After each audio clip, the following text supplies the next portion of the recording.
So good morning. We'll get started.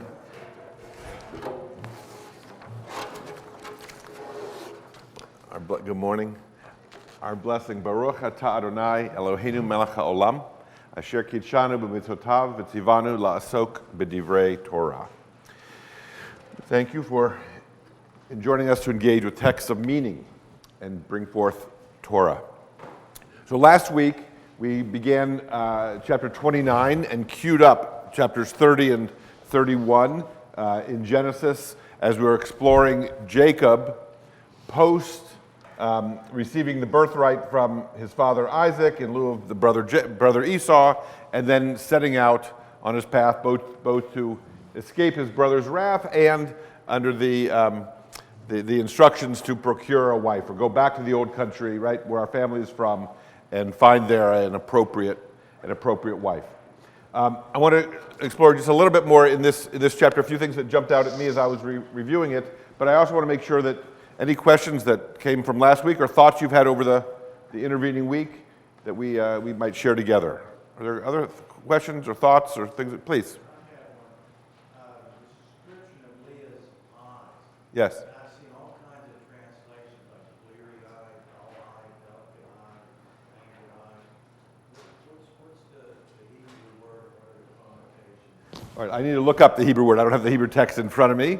But the question was that Leah and Rachel, who are sisters, Leah's the older, Rachel's the younger, are described with a very terse economy of words in which Leah's eyes are described as, you can pick your different translation, right, but that they're weak or they're teary-eyed or bleary-eyed, or there's something about the description of her eyes that stands in juxtaposition with Rachel, who's described with other adjectives. Right, comely, lovely. What should we read into, or what do we make of? I'll look up the Hebrew phrase exactly. It's not a complicated phrase. I just don't have it on immediate recall. But what's conveyed in that? These are the kinds of questions, mind you, that lead us into not a particularly definitive answer, although it's possible that a given question reveals a particular answer, but that gives us an opportunity to open up, it's an invitation to open the possibilities for midrash, for an interpretation. What indeed does it mean if your eyes are weak?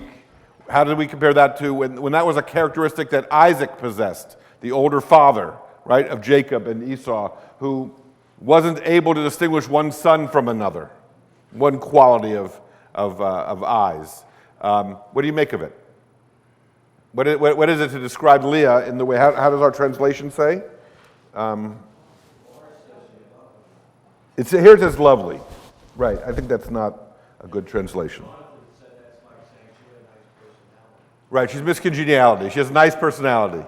Right, is she pretty? She's from a lovely family. Yes, but is she pretty? She has a great sense of humor. Right? Okay, so that may be. Typically, in the rabbinic imagination, physical descriptions are insights into moral character.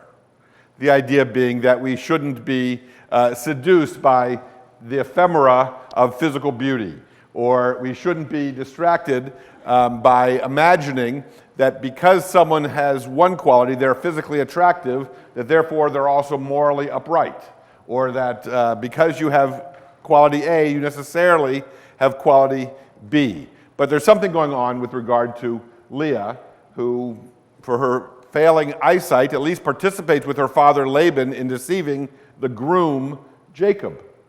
Right? We tend to think of Laban, the father-in-law, Rebekah's brother, Jacob's uncle, as being the one who swindles or tricks Jacob, not unlike Jacob had earlier tricked his own father. Yes, that's often considered for a karmic kind of parallel.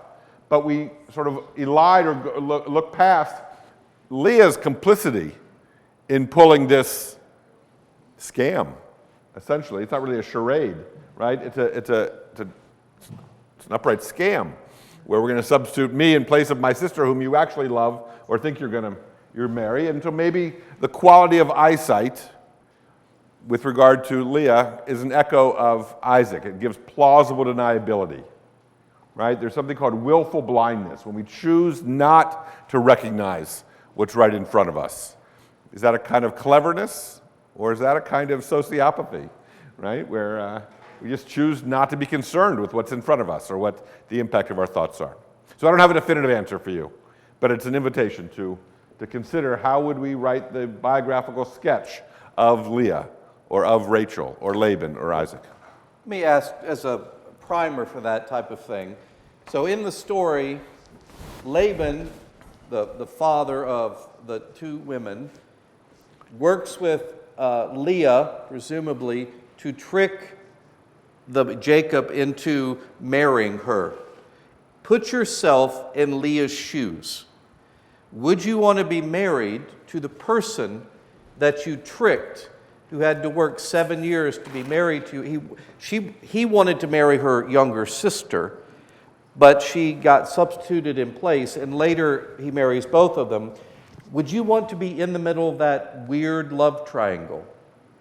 The question would be, why is that the case? Why did Laban and Leah apparently conspire to trick Jacob for that arranged marriage? Why would you do that?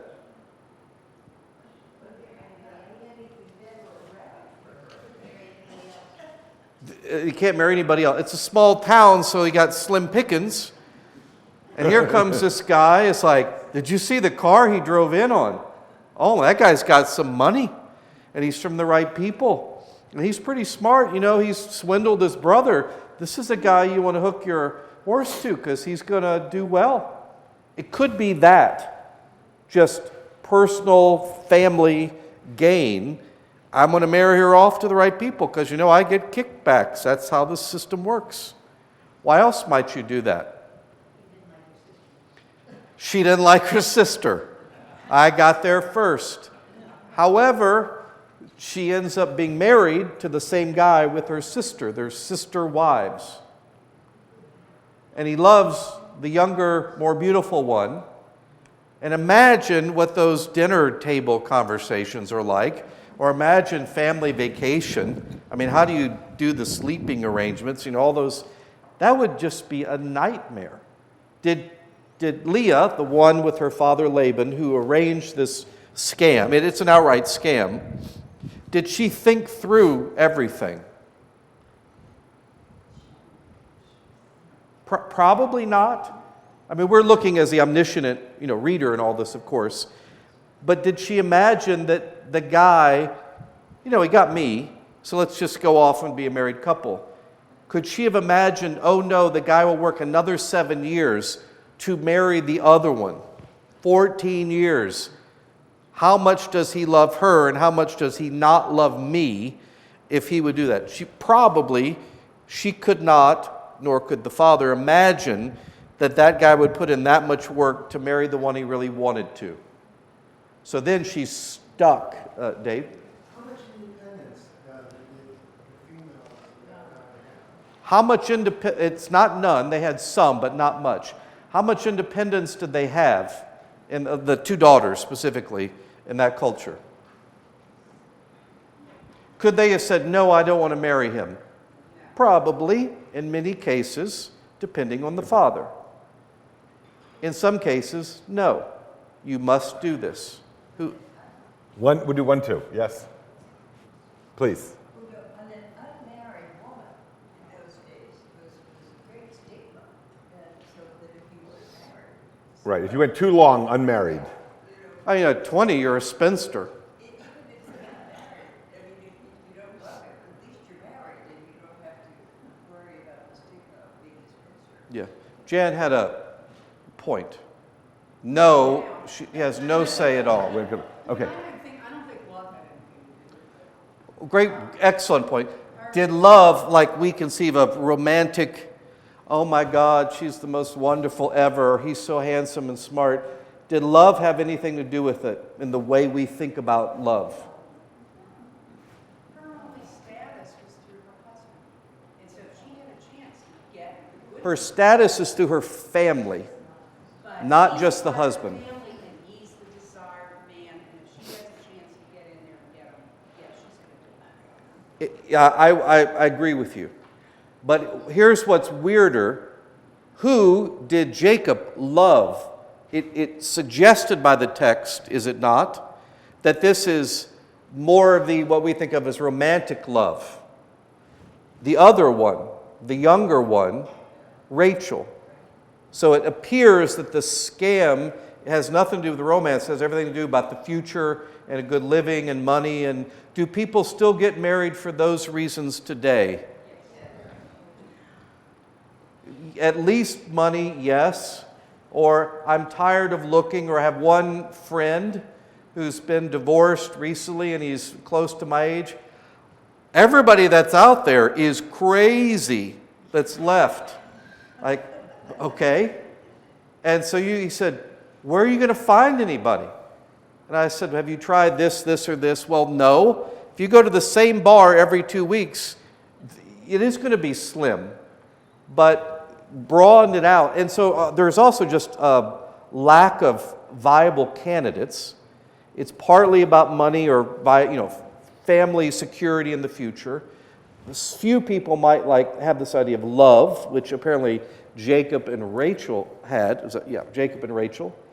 Why else might they want to be married? Why does the father want her to be married? She's older. That's how it's supposed to work. Not my problem anymore. Don't have to support her. Plus, he's got a lot of sheep and goats. Look at that guy. I want some of those sheep and goats and camels and the rest of it. Daniel.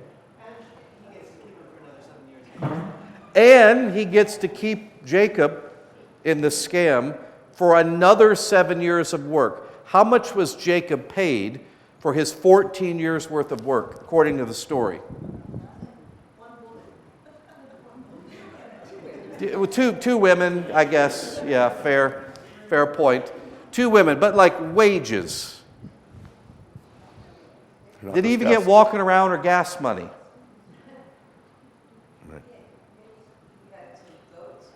Did he get goats or sheep or anything?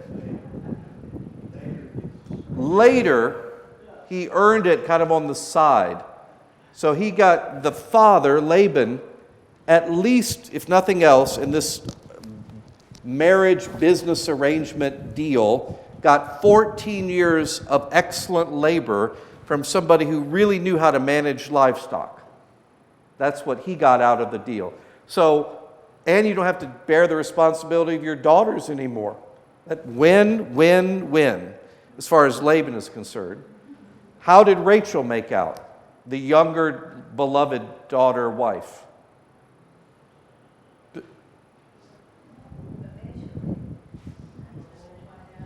Karen? Well, I mean, she does okay in the sense that she gets to marry the man she loves, but her sister has all the children, right? Oh, yes. So Rachel marries the man she loves, but who does she have, in that society, very important, to have children with him? Who has the children? The other one.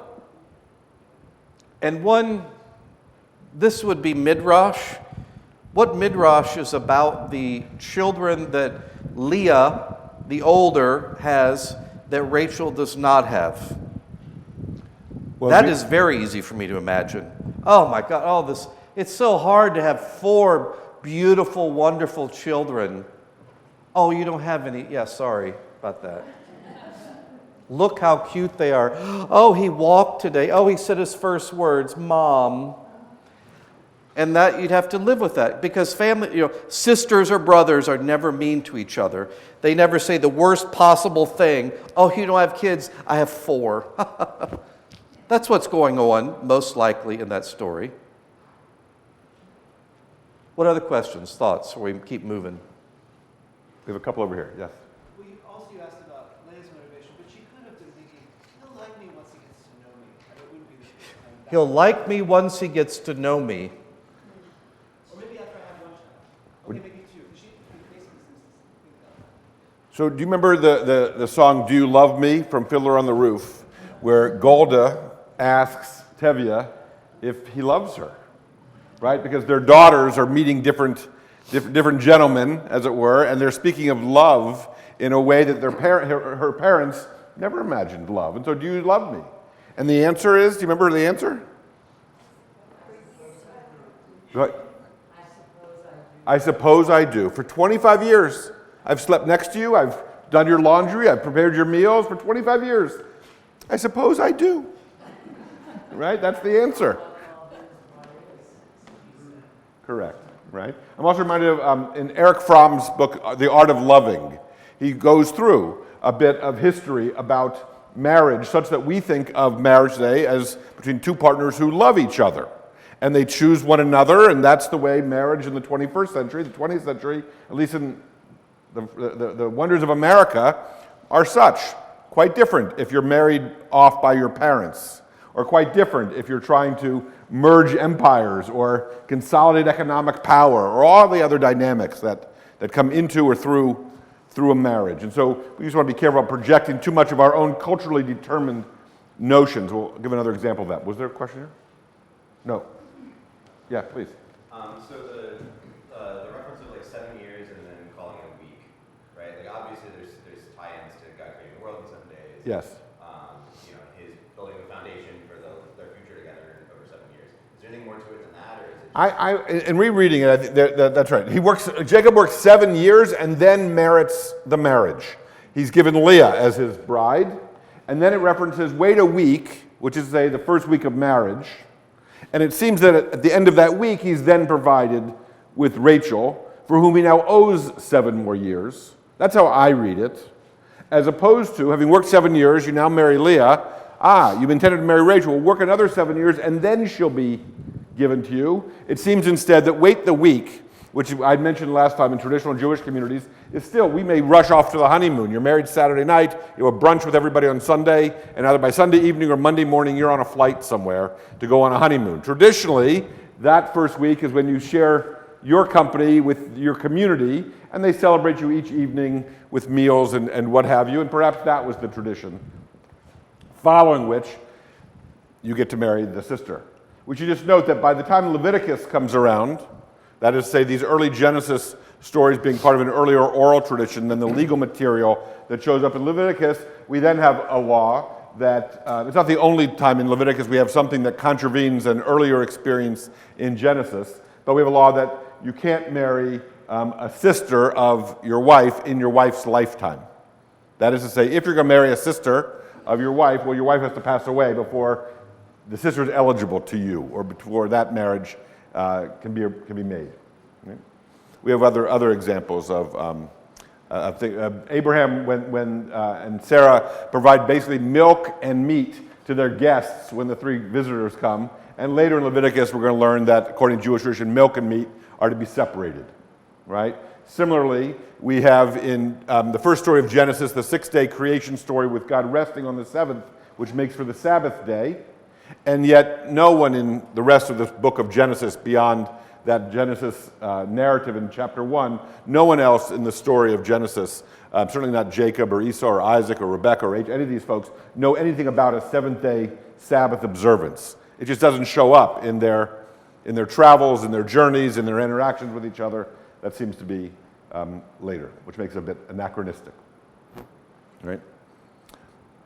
Other thoughts? Let me invite you to 2 things. One, at the bottom of the 3rd paragraph on chapter 29, well, there are a couple thoughts. When Jacob kisses Rachel, I was sharing with Jonathon, you may have saw on Valentine's Day, 2 weeks ago, a week and a half ago, there was a story in the Times that described these 2 researchers who have done a history of kissing. They think they've discovered that it showed up in about 2700 BCE and, these various things, but wasn't employed, as it were, or wasn't an act, kissing, that had the same cultural significance or relevance as we associate it with. Right? So when we see that we read that Jacob kissed Rachel and wept, what do we imagine? What type of kiss do we imagine? Or what type of interaction does our own imagination overlay on that story?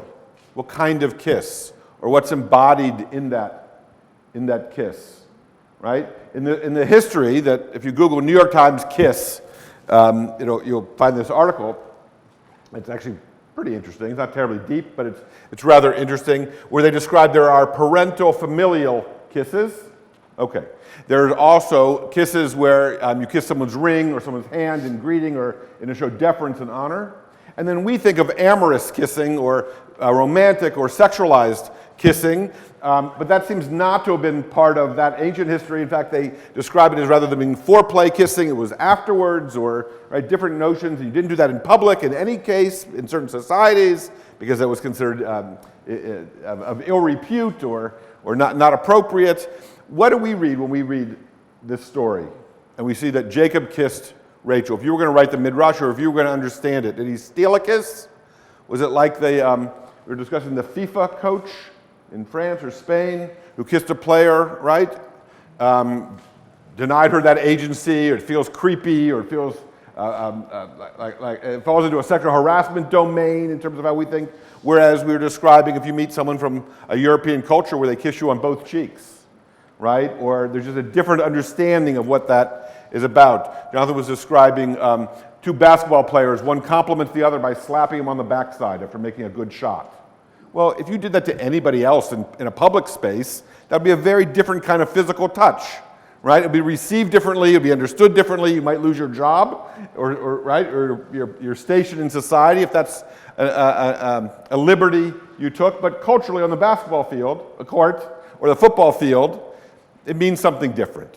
Okay, so that's interesting enough. What about when Rebecca, at the end of verse 12, and juxtaposed it with 13, take a look at verse 12. Jacob told Rachel that he was her father's kinsman and that he was Rebekah's son. And then the second part of the verse, and she ran and told her father. And then when Laban heard the news. So what's going on there? What do you imagine, being the good scholars and writers of Midrash, what is it that Rebekah reported? What is it that Laban heard? And what's the gap between what we say and what someone else hears us say? I had a professor who suggested, maybe I've shared this with you before, that the truth of our communication is in how it's received, which is a lie, but we have to behave as if it's the truth. That is to say, whatever it is that we say to one another, the truth of it is in how it's heard by the person to whom we're speaking. Even if that's not what we intended, we have to behave as if it's the truth, that which was heard, because that's not what it means. So what, in fact, do you imagine Rebekah ran and told her father about? What do you imagine that Laban, having heard his daughter's report, then determines is the news? Yes, Tom. I think it was love at first sight. Love at first sight. And then, She ran home, told her dad, I met the man that I'm going to marry. Love it, yeah? I'm a little more cynical. I'm looking at it as how we present ourselves on social media. We only show the good parts of ourselves. Yes. So Rebecca telling Laban all the greatness that's happening with her and her family, and then here comes Jacob. Laban hearing all of that goodness, and now knowing that Jacob is next in line to take all of Isaac's possessions and basically his heir.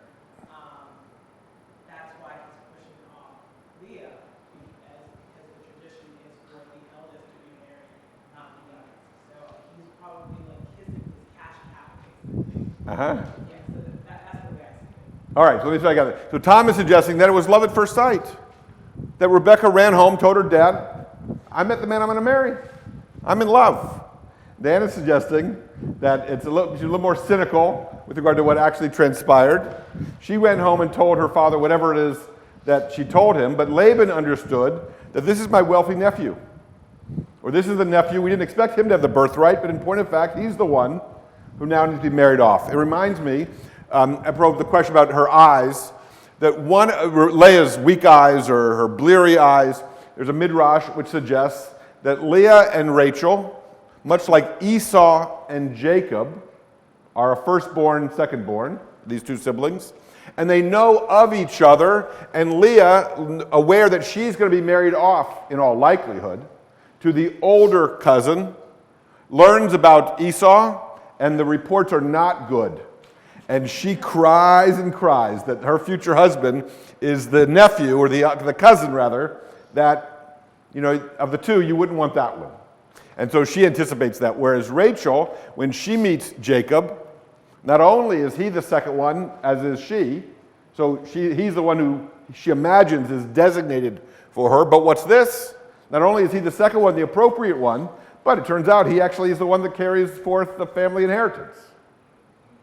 Maybe so. Maybe so, yes.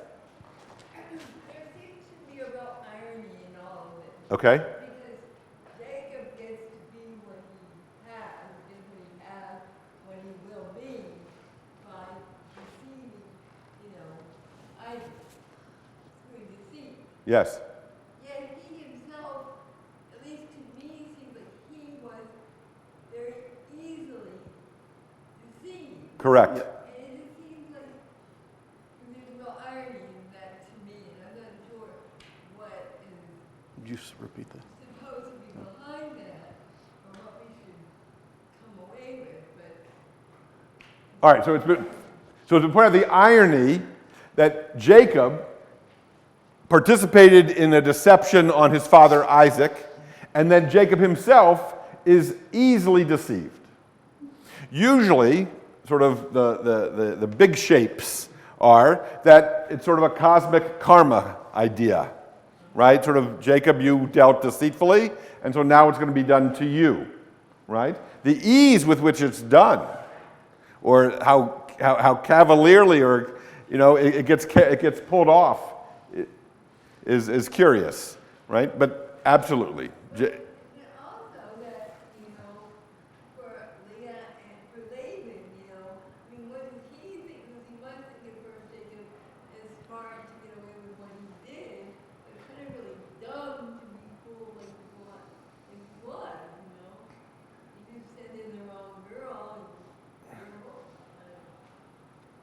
Yeah, that's right. So fool me once, shame on you, right? Fool me twice, shame on me. It seems that Jacob is sort of a patsy in this, right? He seems to be an easy mark in these ways. Tom. I was going to say, it's such a basic theme of storytelling and literature, I think almost throughout history, that payback. You do Right. something bad, you really shouldn't do bad things, because then bad things are happening.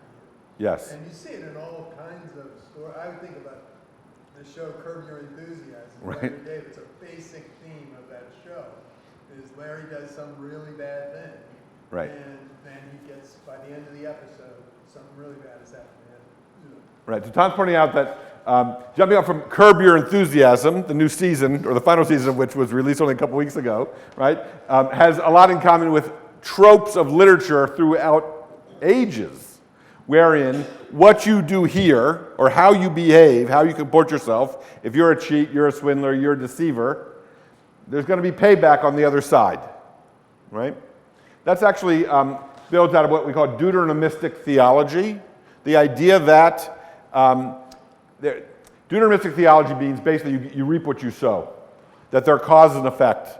For each action, there's an equal and opposite reaction. If you behave well, you'll have length of days, and if you don't make the right choices, wild beasts will tear your children limb to limb. I mean, that idea, right? And we have what I refer to as vestiges of that, which is to say, anytime you say something snarky, turn around and stub your toe or bite your tongue, well, there's sort of a sense that, well, that's God punishing you for having been snarky, right? Or when someone says it couldn't have happened to a nicer person, or that's their just desserts, or these are the chickens coming home to roost, or, right, even Stephen. I mean, all of these ideas, they satisfy us in some way because it feels like the scales of justice are being balanced appropriately, even as we appreciate that it's not always the case, that the good are rewarded and the wicked are punished, or at least not in our realm, right? So we retroject into the future that, well, God will sort it out, heaven and hell and these kinds of ideas. But that's right. There's a plumb line in literature which suggests that your actions have consequences, and we find it very satisfying when justice prevails, or when we hear about families after a court verdict finds the person guilty. Well, justice has now been done. It feels satisfying, right? So that shows up here too. How much does that still is it still in our culture? It seems to be a very primitive, basic, primal idea about some sense of justice, or I wouldn't say justice, I would say more of fairness or some type of balance. If you did this thing that's good, you should get a response. Something good should come to you. If you did a bad thing, it should be. That seems to be still just hidden underneath our culture in all the ways that even Stephen and so on, he got what's coming to him. Have you experienced that? We don't ever talk about that in church life, interestingly. What is the old thing, the Lord giveth and the Lord taketh away? My old Presbyterian minister said, don't worry about that. It takes too much time. Just remember, God keeps track. The Lord giveth, the Lord taketh away, but just remember God keeps track. That is perhaps the most Presbyterian thing I've heard in a year. Thank you. Nathan. There are also notions like A prosperity gospel. Does everybody know what the prosperity gospel is? Okay. Treat us if we don't. Treat us. What's the prosperity gospel? If you follow these tenets of the faith, if you're faithful, do what God says, God will deliver you blessings that are material. And it could be as simple as, now I would say for the moment, I'm all for this one. If you give generously to Calvary Church where it hurts, God will richly reward you. In fact, I'll just say that's the truth right here. That's the prosperity gospel. And here's how you should show how back in the 19th century and even earlier, Presbyterians had the Protestant work ethic. And part of the way you showed you were in grace and saved was you would have a productive, i.e. successful life. It was a sign that you were being a good, faithful Christian, a good Presbyterian. And there's a very similar idea. If you have signs of wealth, that's clearly a sign of good morals. And even, this to me is the most ridiculous part, the pastor should have a Rolls Royce and a Rolex because it's a sign that I'm clearly living righteously and that you are being blessed through me and that you are returning those blessings. And every time, Daniel, Nathan, Daniel, if you write a check, God will return the blessings tenfold. That's your return. What's that? You have to be a pretty good mechanic to drive a Rolls Royce. That's fair. But thankfully, I'd have enough money to pay a good mechanic in this prosperity gospel. So that's an element to it. You want to have something else to that, Nathan? Yeah, I was just going to say, continued success of stuff like that, I think speaks to the appeal of this notion even in the current day. I would say prosperity gospel is one expression of this basic idea. There are also, you could say, all sorts of ways, and I'm not going to get particular because I'll annoy some people or anger them or trigger them. Think of all the ways in our culture right now where you say, this is not fair, this is not right, this needs to be done to balance it. And people can't seem to agree on what that is. Or they're scared to say what they really think because of the repercussions, what we now call canceling. Their whole lives will be destroyed if they say this is not fair or right at all. That is absolutely prevalent in our culture right now. It's on top of the services and it's underneath of it. There has to be a balance, whatever I see that to be, that exists. And it feels right. I mean, it does to me, to most people. If you did this thing, there should be some punishment, shouldn't there? Or at least balancing of the force. Those types of ideas.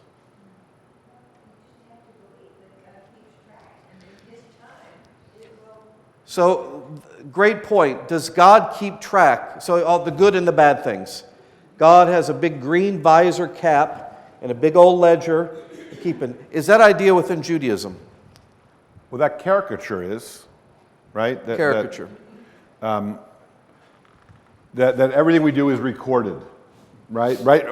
Live your lives as if all your deeds are going to be recorded on a scale, in a ledger. Or imagine your life up to this point as being perfectly balanced between everything you've done well and every way in which you've fallen short, And the next choice you make, the next action will tip that balance to the good or to the bad, depending upon what you do next. Well, that's an idea of sort of keeping a ledger, right? Or a direct for every action, there's an equal and opposite reaction. You've sinned, well, it will come back to you in this way. That's the underbelly, if you will, of Deuteronomistic theology or of the prosperity gospel. It's not only, I believe, let's see if I get this, I'll give you an example of where I ran into this. It's not only that the prosperity gospel suggests that those who do well will get rewarded, but that God wants you to be wealthy. Right? There's one of the ministers, the evangelist that Jonathan is referencing about wearing a Rolex and driving a Rolls Royce is the appropriate name. I think his name was Creflo Dollar. Isn't it? I mean, what a great last name if you're into the prosperity gospel, right? And the idea is that God wants you to be wealthy. God wants you to have lots of material things, and that you do have them is proof that you've lived correctly. Now, a couple years ago, I was at the Panera. Oh, go ahead. And the other bad side of that is that if you don't have a lot of money, you're poor. Correct. It must be your fault. Correct. You follow that? The opposite side of that. And therefore, if wealth is a sign of God's beneficence and your reward for living well, then one's poverty is also a reflection of their having morally fallen short. You've brought this poverty or difficult life upon yourself, is the underbelly of the prosperity gospel. I was at the Panera a couple years ago, just over here in Bakery Square at the drink fountain, and at the same drink fountain is a woman in a crossing guard vest, right? The fluorescent yellow with the orange sash. We're both getting a morning beverage. And I say to her, I go, good morning. And she says, good morning, how are you? And I say, I'm fine, thanks, how are you? And she says, I'm blessed, and I know you are too. I thought, wow, this is theology at 8:30 in the morning at Panera, right? I'm blessed, and I know you are too. And I shared that story for a while in different contexts, and then someone more familiar with the prosperity gospel than I said, it's a lovely story, but it buys into the idea that you are only as good as, I don't know, your last paycheck, or your bank account, or the collection of whatever doodads you surround yourself with, as opposed to, right, the idea of grace. That what you have from God comes to you because of God, not because of you. Different idea. Let me say, so within Christianity, particularly our expression of it, do we believe God is up in heaven or wherever with a giant ledger book weighing the good and bad things we've done? I would say most people in America, whether they're practicing Christians or not, think some version of that. If I'm good enough, I'll get into heaven. Okay. Yeah, I just want to give a plug for a recent, I guess, exploration of these themes. It's a show called The Good Place. I think that it explores this exact concept about kind of the, does God keep track? And how is that accounted for? And what does that mean for us? I mean, it's hilarious and awesome and, you know, maybe not for everybody, but I think that it's a recent example of something in our own culture. Like what you said earlier, does this still come up for us? Yeah, I think it really does, and I think it's something that is so relatable that it became a huge hit. Yeah, so the show The Good Place. The show 20 years ago, Lost, was basically the same idea. But characters are much more complex and developed, you know, over a long story arc of here's who they were, and then what everybody thought, and they said wasn't the case for the show, but what ended up being exactly that. They're on an island, and they're all lost, and the island is basically purgatory. And it goes through this very interesting thing about the others and all that, but the root of the show is trying to discover where they are and what's going on, and then it'll go to Kate, to Nick, to Tom, and do one story, an hour, all about what led them to be in this place now. So are they good or bad? And everybody's a mixture, but then you start to see the hidden things that no one else but God would see. So again, I will ask, is that idea of some type of good, bad, that's how we get to heaven? I would contend that the average person in America thinks some version of that. What does our tradition within Episcopal Church, Anglican tradition, say? Is that how it works? We rest ourselves on the Bible. The kingdom is here now. Jesus is risen. As Episcopalians, we start from there. As Episcopalians, we start from there. That's right. The short answer is we've not ever believed that. Fringes, once another, will believe versions of that. But we've said from the if you read the Bible, Paul and Romans would be a big one, we've all sinned and fallen short of the glory of God. There's nothing you can do to be good enough. Well, I'm pretty good, especially compared to those jerks over there. Yeah, but compare yourself only with yourself, as I said last couple times. And the contention in the Bible is nobody has the merit to get into heaven. Think of it that way, to be in the presence of God. And so the whole idea of Jesus, God in Jesus enters the world, is without sin. So God's goodness in Jesus overcomes all the negative within us. That's a very simple way to explain it. But God loves us so much, that's how God sees us and brings us in. May I ask the Lee. rabbi a question? Yes. If I were Jewish and I were reading Genesis 29, 30, and 31, and I wanted to receive strength or knowledge or enrich my faith, would I hinge my faith on Genesis 30, chapter 29, when she bore Joseph? Ooh. And would I look at the birth of Joseph? And where would I get my strength? How would it nourish me, these 3 chapters in my faith? You ever hear the question? Just repeat it for the... Okay, so quickly, the question is essentially, what in these chapters can strengthen one's faith? If I were Jewish. If you were Jewish. Yes.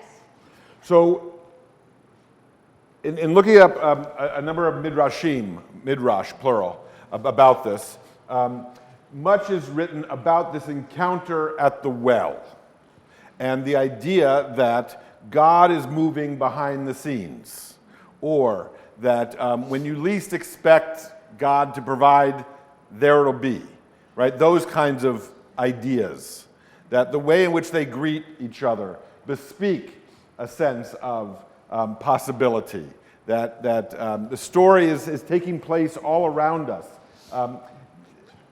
Evidently, John Lennon's father, John Lennon of the Beatles, had 2 things.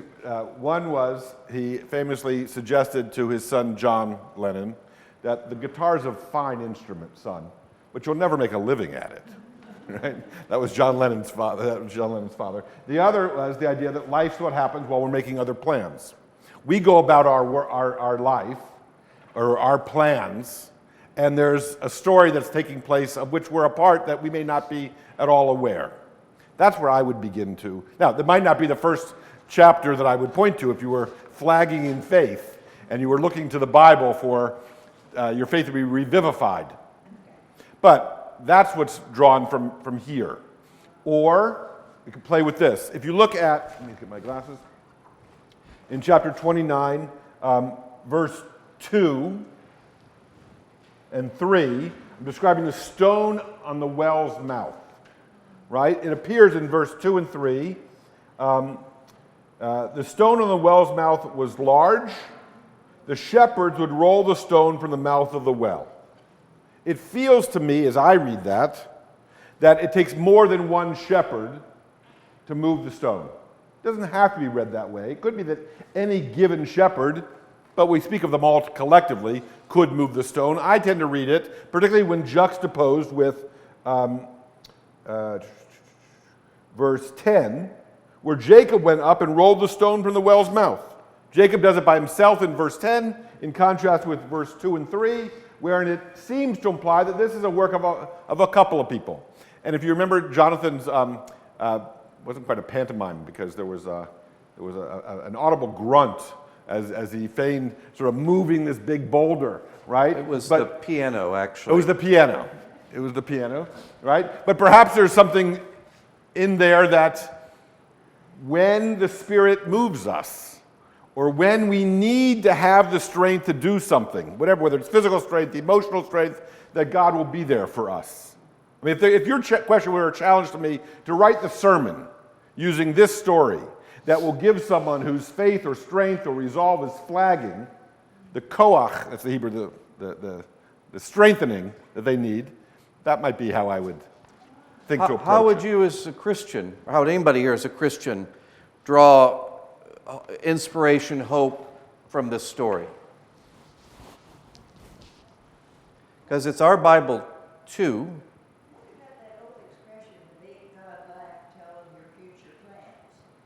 Good. To make God laugh, tell him your plans. Good. But how, that's an important point. You could ask, like, very macro level, why did the editors decide to put the series of stories in the larger meta-narrative? Right. We don't know, but you can make good guesses.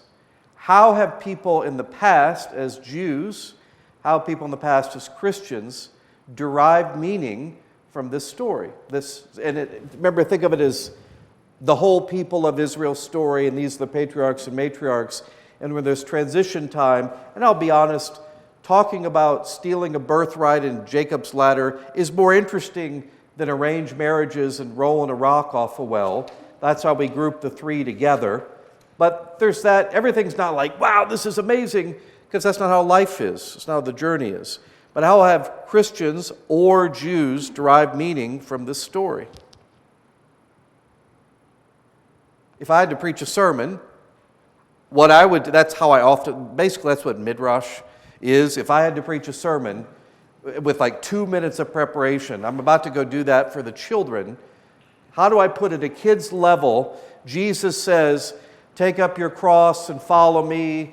If you have your life, you want to lose it and everybody's going to go against you. It's like, oh my God, that's an adult story. How would you explain that to a child? One way to approach this story for both our traditions might be, these people are awful. To me, almost every one of them is not a nice person. I would not want to hang out with Rachel or Leah or Jacob or Isaac or Laban. I definitely wouldn't trust them with my money or my stuff. I don't want to go to lunch with them. I don't any of those things. But God still works through all of them. And if God will work through people who are not particularly nice or moral or good, well, maybe God can even work through me. And when have I tried to show off in front of a girl or show off in front of a congregation? Have you ever tried to show how clever you are in a synagogue, Aaron? From time to time I try to. From time to time. However, we're both so humble, we would never do that. When have you not tried to show your thing? It's like, oh, you have no business doing that. That's a normal thing. That was one expression is, look how powerful I am, young woman, to roll away this stone. Or look how clever I am to steal the birthright. Those are values. We all do that stuff, variations in our own context, all the time. And if God is somehow working in ways they can't even imagine through them, God also does the same thing through us. That's the story I would tell. The other way I would enter it, perhaps, is to turn the question around and ask, where do you find God in this story? Right? God's shown up. God's not described or identified as a protagonist in this story, right? There's really no inner dialogue that's recorded where you might imagine that one is communing with their God. But where indeed does God show up in this story? Is God present there? I was just talking with a friend, I guess it was yesterday afternoon, and they were sharing time with their niece, who's about 13, and a friend of hers, and he took her to these two girls to the local fair in the next town.